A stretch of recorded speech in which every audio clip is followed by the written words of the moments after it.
आज की एक और बड़ी खबर है और आपके लिए जानना जरूरी है कि चंद्र ग्रहण से क्या कुछ बदलने वाला है। दरअसल साल का सबसे लंबा चंद्र ग्रहण है कल और वो कुछ ऐसा होगा, ये आप देख रहे हैं, कुछ इस तरह का लाल रंग का आपको चांद दिखाई देगा। आपको बताएंगे ज्योतिषी क्या कह रहे हैं और वैज्ञानिक क्या कह रहे हैं इस पर। कैसा होगा चांद? कुछ इस तरह, ये आप देख रहे हैं, ब्लड मून आपको दिखाई देगा। रविवार यानी कल एक पूर्ण चंद्र ग्रहण होगा जो कि रात 10:58 पर शुरू होगा और रात 1:26 पर समाप्त होगा। इस दौरान आसमान में अद्भुत नजारा भी आपको देखने को मिलेगा। चांद एक लाल गोले की तरह आसमान में आपको दिखाई देगा। इसे खगोल प्रेमी ब्लड मून के नाम से भी पुकारते हैं। यह दुर्लभ नजारा होगा क्योंकि ब्लड मून हमेशा नहीं होते। जब पृथ्वी सूर्य और चंद्रमा के बीच में आती है, यानी पृथ्वी सूर्य और चंद्रमा के बीच में होगी और चंद्रमा की सतह पर सीधी धूप नहीं पहुंच पाती, ऐसे में पूरी तरह से अंधेरा होने के बजाय चंद्रमा लाल हो जाता है। यह घटना चंद्र ग्रहण को अनोखा, देखने में अद्भुत बनाती है और ब्लड मून के लिए किसी सुरक्षा की आवश्यकता आपको नहीं होगी। इसे आप नंगी आंखों से आराम से देख सकते हैं। अब आपको बताऊं इसका असर क्या होगा। हालांकि धार्मिक मान्यता के हिसाब से सभी मंदिर बंद रहेंगे। चंद्र ग्रहण से 9 घंटे पहले सूतक काल की शुरुआत हो जाएगी। दोपहर 12:57 के बाद खाना और पकाना, भोजन मना हो जाएगा। इस दौरान सभी मंदिरों के कपाट भी बंद कर दिए जाएंगे क्योंकि सूतक काल में भगवान की मूर्तियां छूने की मनाही होती है। सूतक काल से पहले पका हुआ भोजन तुलसी दल डाल कर लेते हैं। ये तमाम नियम चंद्र ग्रहण के खत्म होने तक लागू होते हैं। हिंदू धार्मिक मान्यताओं में सूतक काल को अशुभ माना जाता है। ग्रहण समाप्त होने के बाद स्नान करना महत्वपूर्ण माना जाता है। हिंदू पौराणिक कथा के अनुसार चंद्र ग्रहण तब होता है जब राहु और केतु चंद्रमा को निगल लेते हैं। ऐसे समय को धार्मिक कार्यों के लिए सही नहीं माना जाता है। ये मान्यता है और आस्था है। शिवम, सबसे पहले आप जरा बताइए, आप कहां पर मौजूद हैं, कौन से मंदिर के बाहर हैं और वहां पर किस तरह की तैयारियां दिख रही हैं इस चंद्र ग्रहण से पहले? जी, मैं आपको बता दूं कि इस वक्त मैं मौजूद हूं राजधानी पटना के बोरिंग रोड स्थित शिव मंदिर में और इस शिव मंदिर का जो कपाट है वो बंद कर दिया गया है चंद्र ग्रहण को लेकर, क्योंकि चंद्र ग्रहण से 9 घंटे पहले जो सूतक काल है वो शुरू हो गया है। 12:57 से सूतक काल की शुरुआत हुई है, जिसको लेकर सभी जो मंदिरें हैं उसे बंद कर दिया गया है और ये बोरिंग रोड में शिव मंदिर है, इसे भी बंद कर दिया गया है।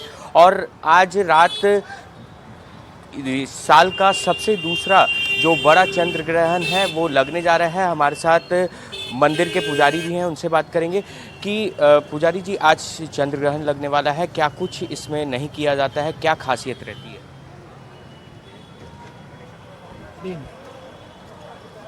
चंद्र ग्रहण जो है जो रात में लगता है, तो रात में जब से चंद्र ग्रहण लग जाता है, जब तक ख़त्म नहीं होता है, ख़त्म होने के बाद भी 4 घंटा छूटका रहता है। इसके बाद भी कोई कार्य कर सकते हैं आप, दूसरा अब कोई उपाय इसका नहीं है। ये बोरिंग रोड पे हम हैं, पुजेड़ी हैं, यहाँ पर हम आए हुए हैं, ये लोग से परिचय हुआ है सर।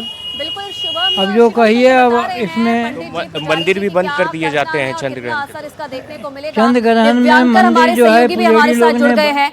दिल्ली से दिव्यांकर हमारे साथ जुड़े हुए हैं। दिव्यांकर, दिल्ली में आप कौन सी जगह पर मौजूद है और कितना असर आज चंद्र ग्रहण का देखने को मिल रहा है दिल्ली में?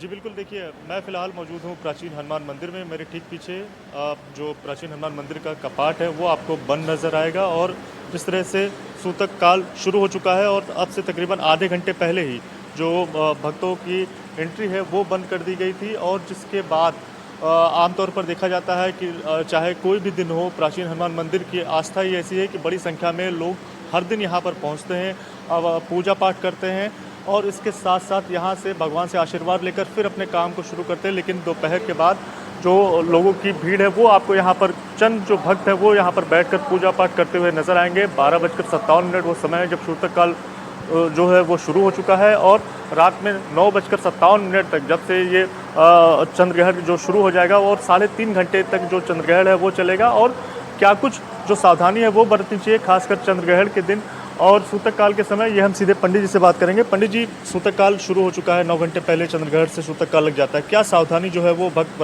बरतते हैं और जो पूजा पाठ है वो कैसे होता है? देखिए, जय श्री राम, जय सीताराम, जय हनुमान जी महाराज। देखिए, चंद्र ग्रहण में सूतक काल जो होता है वो 9 घंटे पहले शुरू होता है और जो सूर्य ग्रहण में होता है उसमें 12 घंटे पहले सूतक काल शुरू होता है।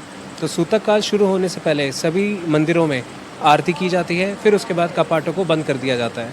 उसके बाद फिर जब ग्रहण शुरू होता है, ग्रहण में हमें क्या सावधानी बरतनी चाहिए कि जो जिस भी आप देवी देवताओं को ध्याते हैं उनकी जापमाला अपने मन में जपते रहिए। और जो गर्भवती महिलाएं होती हैं उनको किसी भी तेज़ धार की चीज़ से कुछ काम नहीं करना चाहिए और उसमें उनको सोना भी नहीं चाहिए, वरना शिशु पे बहुत प्रभाव पड़ता है। ये बताइए, अभी यहाँ पर प्राचीन हनुमान मंदिर के कपाट बंद कर दिए गए हैं, कब तक कपाट जो है वो बंद रहेंगे और भक्तों के दर्शन भगवान के कब से शुरू हो जाएंगे? देखिए, यहाँ पे कपाट हमने यहाँ पे आधे घंटे पहले बंद कर दिए गए हैं सूतक शुरू होने से पहले, और अब मंदिर के कपाट कल सुबह 4 बजे खोले जाएंगे। ठीक है, तो इस तरह की जो तस्वीर है या स्थिति है वो फिलहाल यहाँ पर है। भक्त जो है वो फिलहाल यहाँ पर बैठे हुए हैं। पूर्ण चंद्र ग्रहण है और ख़ास बात यह है खग्रास इसे कहा जाता है और साल 2022 के बाद ये जो लगभग 3 सालों के अंतर के बाद ये जो खग्रास जो चंद्र ग्रहण है वो लगेगा और जिसकी लालिमा जो है वो भी चंद्र ग्रहण के दौरान देखने को मिलेगी। तो टेलीस्कोप का सहारा भी जो लोग देखना चाहते हैं वो उसे देख सकते हैं, लेकिन फ़िलहाल जो ज्योतिष की मान्यता है उसके अनुसार जो यहाँ पर भक्तजन बैठे हुए हैं वो आपको पूजा पाठ करते हुए इन तस्वीरों में नज़र आएंगे। हालांकि भगवान के दर्शन जो है वो कपाट चूँकि बंद कर दिया गया है, सूतक काल शुरू हो गया है 9 घंटे पहले, और इसके साथ साथ अगर बात करें तो इस ग्रहण के दौरान खाना पीना पूरी तरह से वर्जित रहता है और पूजा पाठ जो बड़े तरह से आयोजित किए जाते हैं वो भी शुभ कार्य जो है वो भी नहीं किए जाते हैं। तो तमाम सावधानियाँ जो हैं वो इस चंद्र ग्रहण के दौरान बरती जाती हैं और इसके साथ साथ सूतक काल के समय जो अलग अलग जो हमारे ज्योतिष में जिस तरह की जानकारी, जिस तरह की बातों का जिक्र होता है उसका जो पालन है वो सभी जो हिंदू धर्म से जुड़े हुए लोग जो हैं वो करते हैं। बिल्कुल, जो धार्मिक मान्यता है उसको लेकर पालन यहाँ पर शुरू हो रहा है। इस पर एक और राय हम यहाँ पर लेते हैं। सुजाता हमारे साथ जुड़े मुंबई से। सुजाता, ठीक 9 घंटे पहले सूतक काल शुरू हो गया है और जैसे कि हमारे सहयोगी बता रहे थे जो मान्यता है उस हिसाब से जो मंदिरों के कपाट है वो बंद कर दिए गए हैं। आप कहाँ पर हैं जरा बताइए और वहां पर क्या तस्वीरें आपको देखने को मिल रही हैं? जी देखिए, सबसे पहले तो हम इस समय मुंबई के दादर में स्थित सिद्धिविनायक मंदिर के भीतर खड़े हैं और यहाँ पर जैसा कि आपने बताया कि जो दरवाजे हैं जो वो फ़िलहाल बंद कर दिए गए हैं और मेरे पीछे आप देख सकते हैं कि जो सारे भक्त हैं वो फ़िलहाल बाहर की ओर बढ़ रहे हैं और ये जो है बताया जा रहा है कि कल सुबह तक इस प्रकार ही रहने वाला है। सूतक लगते ही मंदिरों के जो दरवाजे हैं उसे बंद कर दिए जाते हैं और स्नान शुद्धिकरण के बाद ही जो है इसे दोबारा से शुरू भी किया जाएगा और पूजा अर्चना और मंदिर के कपाट जो है वो अब खोले जाएंगे। तो कुछ लोग जो है वो मूर्तियों पर तुलसी पत्ता, कुशा या गंगा जल भी रख देते हैं ताकि ग्रहण का असर जो है वो कम लगे। और यहाँ पर सिद्धिविनायक मंदिर में क्योंकि हम जानते हैं कि आज ही जो है अनंत चतुर्दशी खत्म होते ही जो तमाम भक्त हैं वो गणपति बापा के दर्शन के बाद से बाहर निकल रहे थे और ऐसे में अब जब सूतक लग चुका है और जो कपाट है उसे बंद किया जाने वाला है, जिसके चलते भक्तों को भी जो है अब बाहर भेजा जा रहा है। और ऐसे में ग्रहण के समय जो है कहा जाता है कि जो मूर्तियाँ हैं उसे भी ढक दिया जाता है। तो सिद्धिविनायक मंदिर में फिलहाल जो है इसे थोड़े समय में इसके जो दरवाजे हैं वो पूरे तरीके से भक्तों के लिए बंद कर दिए जाएंगे। जी, और चलिए बिल्कुल सुजाता बने रहिएगा हमारे साथ। जयपुर से विश्वास शर्मा भी हमारे साथ जुड़ गए हैं। विश्वास, आप कौन से मंदिर में इस वक्त मौजूद है? सूतक काल की शुरुआत हो गई है, कितना असर इसका देखने को मिल रहा है जयपुर के मंदिरों में?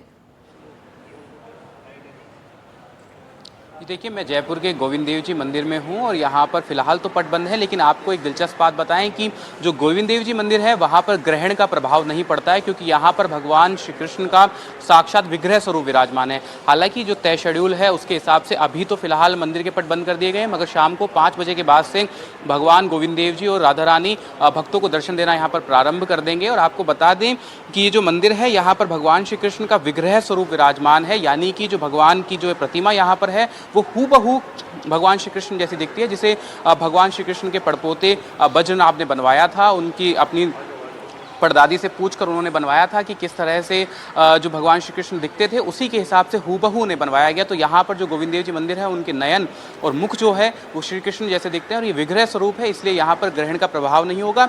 हालांकि जो राजधानी के और अन्य मंदिर है और जो राजस्थान के और अन्य मंदिर है वहाँ पर जिस तरह से पूरे देश में मंदिर के पट बंद किए जा रहे हैं ऐसे ही पट बंद किए जाएंगे। 12/57 से जब सूतक प्रारंभ हुआ है तो मंदिरों के पट बंद कर दिए गए हैं और चंद्र ग्रहण खत्म होने के बाद ही भगवानों के दर्शन हो पाएंगे और मंदिरों के पट खुलेंगे।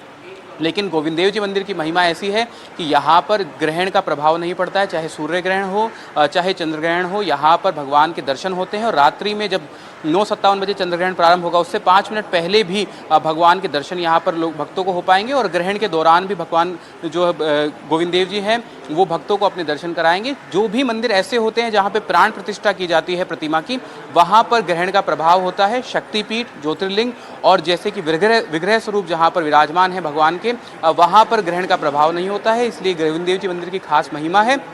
यहाँ पर भक्त मौजूद हैं जो कि मंत्रोच्चारण कर रहे हैं, गुरु मंत्रों का जाप कर रहे हैं और इंतजार है कुछ भक्तों को कि 5 बजे जब भगवान के पट खुलेंगे तो वो दर्शन कर पाएंगे। बिल्कुल, जाहिर तौर पर भक्तों को इंतजार इस बात का है कि जब अब विग्रह स्वरूप मंदिर के कपाट खुलेंगे तो वो दर्शन कर पाएंगे।